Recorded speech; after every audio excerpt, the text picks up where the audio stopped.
Welcome back to the Command Your Brand show. I am your host, Jeremy Ryan Slate, the CEO and co-founder of Command Your Brand. You can check us out over at commandyourbrand.com. And today we're going to have a really great conversation about the idea of really setting yourself up for success. And we have Leigh with us today, who I'm excited to get a chance to learn with on the opposite side of the world, which should be fun. So Leigh, thank you for hanging out with me today, man. Mate, pleasure. G'day. And thanks for having me on the show. So for people that may not know who you are and what you do, tell us a little bit about who you are and what you do, man. Multifaceted. I am one of those people that can't sit still. It's a bit of an issue of mine. But ultimately, I run the podcast. So I've been running a podcast called The Hidden Why Podcast, which has been running for over a decade. I've recorded over 1,100 episodes now. It's what I call the passion project. It's what I really love to do. You know, some people have passions to work on cars or whatever it might be.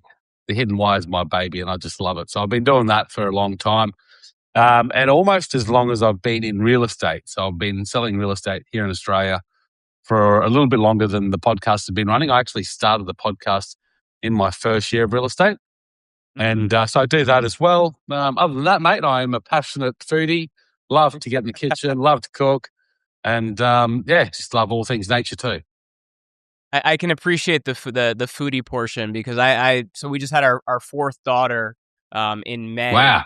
And you kind of get to the point where like everything you make has to be big now because you have a much larger family to feed. And I kind of was somebody that didn't really care that much about food and whatever it might be. It was kind of a tool in a lot of ways. But food and cooking have become a real passion for me kind of in the first quarter of this year. So I can definitely appreciate that. Awesome. Get those kids involved. I love it. Absolutely. Well, Leigh, I want to start with something that a lot of entrepreneurs really struggle with because we're taught to set goals, achieve them, set bigger goals and achieve those. But eventually you have to ask, what exactly am I trying to win? So when you take a look at this idea of setting goals, how do you consider and approach this? It's a learning progress, right? Like you need to really just start taking action to figure out what that looks like. Because I think everyone goes through this stage of setting goals that perhaps aren't aligned. I've had, 1,100 people on the show, let's say. It's not all successful people. It's not the ultra famous ones or the most successful ones that are the most happy. It's the ones that are most aligned. And when I talk about it being aligned, I've actually mapped it out. It's called the Ultimate Life Map.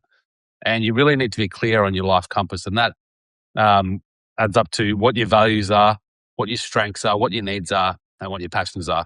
And if you can sort of understand those better, then you can take more purposeful action towards the ultimate goal. Now, I believe that everyone, through interviewing heaps of people on the show, everyone's after fundamentally the same thing in life: freedom, fulfillment, and happiness, or joy, ultimately joy.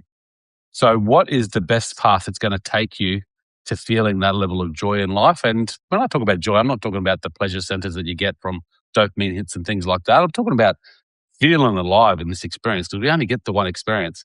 So what can you do most purposefully that will allow you to feel that?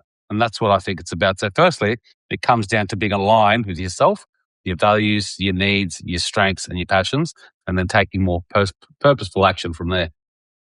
Well, I guess let's back that up a little bit because I think that's a really important point that a lot of people actually never get to. The idea of marrying it with your, things that you stand for and kind of the things that really matter to you as well as your own purpose. I guess, how do you define those things? I guess going back earlier, like how do you decide kind of what are your non-negotiables so you can kind of align those to your goal setting? I think, again, it takes action. So you have to take action and experiment with things to figure out, okay, does that actually work for me? Is that what I'm really interested in? Does it actually make me feel alive? And if it doesn't, then that's fine. You can pivot and you can change. I think the most people, they get stuck in that decision stage. They go, oh, do I really want to do that? Is it going to work? Rather than just going out there and giving it a crack. If you can go out there and give things a go, you'll figure things out quicker. The more things you do, the quicker you'll figure out what your values are, what fires you up, what your passions are. And then that's the quickest path to being more aligned and more driven by your goals. So we look at values, and values is a hard one for a lot of us, but there's plenty of activities out there that you can do, and I won't bore you with that, but I mean, just writing down, a list of your values and fine-tuning, okay, what what are my values and how can I incorporate that into my everyday life? Because most people probably work in a job, right? Maybe a job that they don't really like, and that's okay. But you've got outside job hours where you can actually start to do things that maybe are more aligned with your values. And even within your day-to-day job, how can you bring more of your values, more of you, your hidden why, into your day-to-day activities now as you speak? Well, I guess when we look at that idea of figuring out your purpose and kind of your non-negotiables, but you made an interesting point there about, a lot of people out there might be in a job, and I'm curious, do you think that most people actually know what they want, or do you think that they've been told what they should want? Like where does that come from? Yeah, I think it's a construct of society, to be honest. And I was in that stage. So when I come from a executive retail management background that I did for years. And, leading up to that, I went to school, I went to university, got a job, and, you get told to do these things and life will fulfill you. You feel great. I wasn't feeling that in my job. And that's where I started to have that aha moment and going, okay, there's something not aligned here. I need to be doing something different. And I think it's the trap of society, really, rather than just following your own interests and doing what actually makes you feel alive. You're sort of following what everyone else has told you to do. And then you're left feeling stuck and going, okay, well, this isn't any greater. And you just keep going on that hamster wheel, right? You keep chasing, Yeah. thinking that new car or that new house or the wife or having a family might fix things. And it doesn't always fix things if you're not aligned already. And that's It's okay. That's interesting. pretty normal. Well, it's interesting too, though, because I think one of the struggles for a lot of people out there can be, and I know for me early on, this was a real struggle is, you have what you want to pursue, but in the beginning, you might not have, the funds or the time or whatever it might be to actually pursue it, right? Until that passion becomes something you're actually doing with your life. And I guess how do you approach that with kind of keeping that dream and that passion alive so that you are exploring what you want to do, but I think at the same time, like you also have to pay the bills as well. Yeah, it's a tough one, isn't it?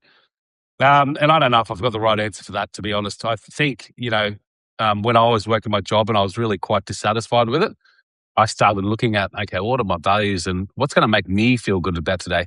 Yes, maybe I don't like the boss or the job or whatever it might be, but what can I insert into my day that's actually going to make me feel good? And that's where I started, changing up the morning huddle and putting a bit more of myself into that morning huddle. And that was just a way for me to express myself. And that made me feel better about it. So you can bring some of your values into your day-to-day work, even if it doesn't, necessarily, it's not the end point. You can actually start to feel alive by doing that. And I think that's where, people get really down because they're just stuck in this job, they hate it, and they're taking that attitude through their day rather than actually starting their morning with the right attitude. How do I want the day to look today? How do I want to be aligned today? And then inserting that into your day-to-day activities. Because to be honest, there's always going to be shit we don't want to do, right? Like hanging out the washing, I don't like to do. Ironing the clothes, I don't like to do. But I can find joy in those things now too. And that's by Yeah. just setting your intention and your attitude before you do it, right? They have to get done, so you can do those. But then it's doing the other things as well. People go, well, I've got to, got this job and I've got to do it because I've got to pay the bills and the mortgage, whatever it might be. Okay, cool. What can you do outside work? Now, a lot of people, the statistics are huge, right? How many minutes do you spend a day on your phone scrolling? 90 minutes, I think, is the average, right? So a lot Well, of people are that's only doing the this. average. I feel like it's a lot more for most people. Well, man, we're all guilty, right? And it's a hard boundary to set, but you got to set that boundary because I had this interesting conversation recently with a bloke, and when was the last time you had a binge session on Netflix for 3 hours or a session on your phone where you just, you lose track of time scrolling through the videos that aren't giving you any value? When was the last time you had one of those sessions and you walked away going, geez, that feels great? You don't. You never do. Yeah. So you have to, you have to put that in perspective. Now it's like going to the gym. I don't think anyone really likes going to the gym. Maybe they do. I would beg to differ. I get up at 6:30 every morning, man, and I have a good time. But But you're in a routine now of doing that? I've been in a routine since I was 16 years old, and I'll be 40 in a year. So it's kind of been a big part of my life. 40 in a year. You look so young. The I think once you get into the ritual and the habit of doing something, it feels less like a chore, right? And you can do it Yeah. easily. But I mean, again, if you spent 30 minutes, 60 minutes in the gym lifting heavy weights, it sounds painful. What is the easier option? Sitting in front of Netflix, watching a TV show, eating Doritos or whatever it might be? Most people will take the easy option. Yeah. So it's about, and you can trick yourself into enjoying these things. And that's great that you do. But most people will take the easy option over the hard road.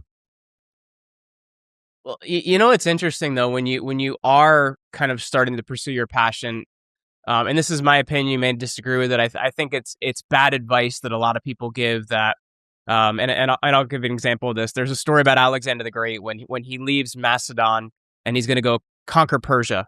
You know, when they arrive in Persia, the first thing they do is they burn their boats, so they have no way back.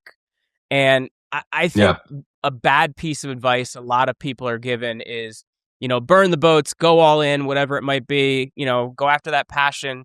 And I think that's great, but I'm a kind of a big believer that passion should be a side project until it becomes the full thing, because I think you make a lot of bad decisions about how to pursue that thing while building it as your full-time thing, because it has to kind of put food on the table. But I'm curious, how do you approach that? I think it's very individual. Because I agree. Like it's like having a plan B, right? Like, should we have just one plan and just go with that, or should we have multiple options? And I think everyone's different in how they need to approach this, and you need to be comfortable with how you approach it. I'm one of those guys that like to do multiple things at one time, Mm-hmm. and that's to my detriment, right? Like most Yeah. people say, no, just focus on one thing and really put everything into that. I get bored easily. So it's really tough for me. And I've had many of conversations where I'm just like, okay, maybe that's what I need to do. And generally speaking, there's one main priority that I focus on, and then there's a few other things. But I still do multiple things. Doesn't work for everyone. Some people, yes, I would agree. You need to just focus on your passion outside your work hours currently until that passion takes off. And that's a great way to begin. Other people go all in. And I've had plenty of people on the conversation where they've just stopped everything and really gone in without much funding, without much cash flow, and they've followed their dreams and made a great success out of it. So sometimes I think it works for people to, you know, burn the bridges and just go all in. Sure. Well, and I guess for a lot of us, you know, maybe we don't have it initially, maybe we build it, maybe it's inborn in us, but that's the idea of ambition or what drives us. I'm curious, when you look at it, where do you see ambition coming from? The ambition. Yeah, it's a good question. And I wonder this as well, because I feel like I'm very much a self-starter, highly motivated. I think most people aren't stuck because they lack motivation. I think they're stuck because they're not aligned and they really don't understand, you know, what makes them feel alive, what their values are, you know, going back to that life compass. If you can really understand what fires you up, you're more likely to find the motivation to do it. And again, I think about, I just remember earlier in my life when I was young, and I used to love going skiing. And these mornings were like getting up at 3 a.m. to get ready in the blistering cold, to get in the car to drive 3 hours to go skiing. But you do it, you know, you just do it because it was something that you want to do. So if you think about that, like that's the motivation you need to tap into. What is the thing that will just get you out of bed and fire you up? And you got to find that. You got to chase for it. I don't think purpose is something that's innately inbuilt in us. I think we have to go out there and find what that is based on our personality, our characteristics, and what really drives us. And I think if we can do that, that's where that alignment piece comes into place. That's your motivation. Like getting out of the bed, I get out of bed and some days I feel like just alive and fired up. And I'm sure you feel the same. Like some days you're just like, oh, just don't feel it today. You know, you're feeling a bit flat, whatever it might be. But you need to then tap into actually, what am I here for? What's the real driving force for me today? What's that thing going to look like? How can I bring that into my day? And yes, your day still might feel a bit flat, but if you can start the day with that right theme or intent, you're going to find that motivation to just carry you through. And that's what it's Well, about. I will say sometimes I have a 2-year-old smacking me in the face at 5:30, so I really don't have a choice. That's great. Well, I guess the thing I'm curious about then, when we look at it, you know, we can get to a point at success where maybe we get a little comfortable, right? Maybe we're pretty happy with where we are, but if even maybe it's where we want to be, maybe it's only a portion of the way where we want to be. I guess, how do you stay hungry, and not get overly comfortable, or can you be comfortable? Like, how should we look at that? Can we be comfortable? Well, I think the definition of joy that I chase is um, being happy, content with your position in life, regardless of the pleasure and pain that you might be experiencing at any one time, regardless of what you've achieved or what you haven't achieved. It's finding peace in this moment. And, I can go through tough times in my business where I'm just like, geez, things don't seem to be working. I seem to be doing everything right and nothing seems to be coming through from it. And earlier on, that was painful to deal with. And I'm very resilient. So I just keep pushing through. Not everyone's like that, but I've come to a point where I can find just joy, regardless if that's the case. If you're feeling like, oh, things are tough now and it's not working out for me, you can actually find joy in that position. And I think you can be comfortable with what you've achieved and where you are. If you want to go after more and you still want to achieve more, great, do it. But don't let that bring you down or let you feel insignificant because you haven't achieved yet. You know, don't attach your happiness to future expectations or unachieved goals. How can you find that continued momentum to go after it? I think you really need to pause sometimes. Sometimes you'll get to a point where you're just like, okay, well, I've done it. And I've met really successful people that have, sold out of businesses, multiple $1 million deals, and they've gone, oh, that's great, I've done it. And then they go into this like retirement phase, they get bored.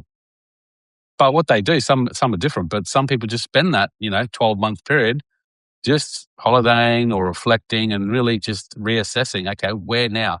And that's going again back into that new alignment piece, because that life compass is ever evolving. So it's never going to be always the same. So sometimes, whether it's 12 months hiatus or just a weekend, having that reset and really reconnecting with that life compass again and going, okay, I've done all this now. What's the next for me? And how can I incorporate that into, again, my values, my passions, to reestablish that fire to push you forward again?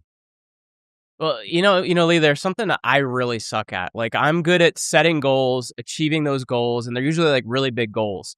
The thing that I suck at is I suck at kind of setting the winning points in between, right? Like, okay, I'm not at that goal yet, so I'm just not happy, right? And I will get there eventually, but I'm not kind of good at celebrating wins along the way because it's kind of not the final victory. And I'm curious, I wish I was better at that, and I probably need to improve at that. But like, how should we approach that when we're kind of looking at getting to an end product?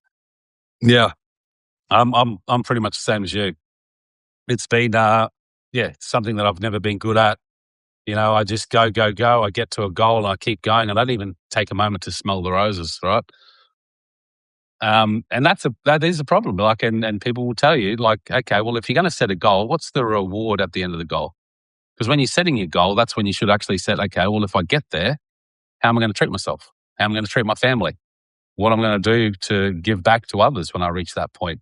So if you can set those, rewards for yourself based on your goal alignment and then actually just commit to it, that's when you actually will feel better about it. And I think, you've probably done the same where you go, okay, well, I just need to put that into my schedule. Like, set more moments every quarter where you actually have a weekend off or a long weekend or whatever it might be.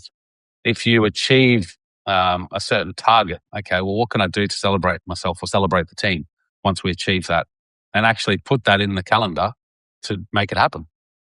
And if you make that happen, you're going to feel much better about it, and that's going to give you the motivation to go to the next one. But I think if you're constantly just chasing the next thing, you'll get to a point where you go, what the hell is this all for? Because you'll never get anywhere, right? And you'll never actually feel the joy of what you've created. Well, I guess speaking of joy, I think fulfillment is also another big part of it too. Like, is what I'm doing fulfilling, or where I'm going fulfilling? But I think kind of the interesting part of that is I think responsibility is also a big part of that. And I guess, how should we see responsibility as it relates to the idea of fulfillment? Responsibility as it relates to the idea of fulfillment. Well, I think we're totally responsible and accountable for our own lives and the joy we have. And that's where a lot of us go wrong. We put blame on external environments, people, others, rather than taking responsibility for our own lives. As soon as you take responsibility for life, you'll actually feel more joy because you've got a sense of agency, right? And agency is Yeah. what actually brings us a level of fulfillment. Like when we feel like we have a level of control.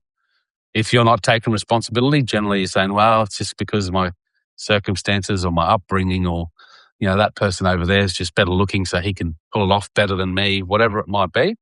If you use that, then you'll never actually feel that level of joy because you're always blaming something else. So it's about taking responsibility. Absolutely. What's the biggest goal that you're setting right now, Leigh? Like what's the biggest thing that you're working towards personally? Personally, for my business, look, I've got a big plan to grow my team right now. That's probably the biggest goal and the biggest change for me because I've been fairly much a solo operator for a long time. So now I'm looking to go to growth mode and actually get a team in place. Love leadership. And again, this is kind of a pivot, right? Like you get comfortable with how things have been running until you're not comfortable. And I got to that point where I'm just like, okay, well, this is good, but can I see myself doing this for another 5, 10 years as a solo operator? Well, no, I can't. Okay, well, what do I need to do about that? What's going to align me? Well, I love leading people. I love, seeing people have success. So that's what I want to do. It's actually more about that than the monetary value that I get from the gain of growth, right? If I Yeah. can see other people flourishing and use my skills to lead them in a way that makes them level up, that's going to give me a greater sense of joy as well. So that's probably the biggest goal that I'm tackling right now. Well, Leigh, I've really enjoyed this conversation. For people watching, if they want to find out more about you, they want to check out The Hidden Why, how can people watching do that? Yeah, check it out. You can Google my name, Leigh Martinuzzi, and you'll find all about me online. Otherwise, check out The Hidden Why at thehiddenwhy.com. We've just about to launch the new website there. So there'll be the Life Compass worksheet, which is a free downloadable. You can check that out or just connect with me directly, Instagram, Facebook. Would love to have a chat to you all. Very cool. Well, everyone, thanks for joining us for this great conversation about goal setting and kind of setting yourself up for the right kind of success. So if you enjoyed this show, please give us a like, leave us a comment. If you're watching on YouTube, hit that subscribe button. If you're listening on your favorite podcast app, hit a subscribe. If you're listening to Apple Podcasts, leave us a review. Spotify, you don't really have that option, but thank you so much for hanging out with us today on the Command Your Brand Show. Be sure to check out Leigh, check out The Hidden Why, and thank you for joining us.